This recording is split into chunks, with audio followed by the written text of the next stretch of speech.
এই মুহূর্তে যারা ওমান প্রবাসী আছেন আপনাদের উদ্দেশ্যে ভিডিওটি না বানিয়ে পারলাম না বন্ধুরা। একদম পাগল করার মতো ওমানের রিয়ালের রেটটা বেড়েই চলেছে প্রতিদিন। বাইরে যেইভাবে ওমানের রিয়ালের রেটটা বাড়তেছে এটা সত্যি একদম অবিশ্বাস্য। মানে এরকম এর আগে কখনোই কিন্তু বাড়েনি। আজকে দুইবার করে ওমানের রিয়াল রেটটা আবার কিন্তু বেড়েছে। আজকে হলো ডিসেম্বর মাসের 13 তারিখ 2024 সাল, রোজ শুক্রবার।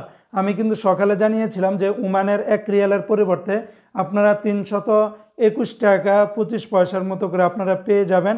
তবে দিনের মাঝামাঝি বেলা 10টার পরের থেকে নিয়ে আবার একবার রেটটা বাড়ে 321 টাকা 60 পয়সা। এরপরে আবার বিকালের পরের থেকে আবার কিন্তু আরও এক ধাপ ওমানের রিয়ালের রেটটা কিন্তু বেড়েছে।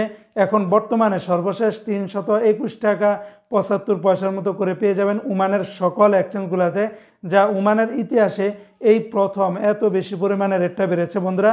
বিগত এক সপ্তাহে যেইভাবে ওমানে প্রতিদিন লাগামহীনভাবে টাকা রেটটা বাড়তেছে, মনে হয় এইভাবে যদি প্রতিদিন যদি বাড়তে থাকে 1 টাকা 1.5 টাকা করে, তাহলে মনে হয় না ওমানের 1 রিয়ালে 400 টাকা পার হতে বেশি দিন সময় লাগবে বন্ধুরা। এখন বর্তমানে প্রণোদনা সহকারে আপনারা 330 টাকার ভিতরে কিন্তু পেয়ে যাবেন। যারা এই মুহূর্তে টাকা পাঠাবেন এই সুযোগটা আপনারা মিস করবেন না। অতি দ্রুত আপনারা টাকা পাঠান এবং অল্প টাকায় খুব বেশি পরিমাণে টাকা পেয়ে যাবেন।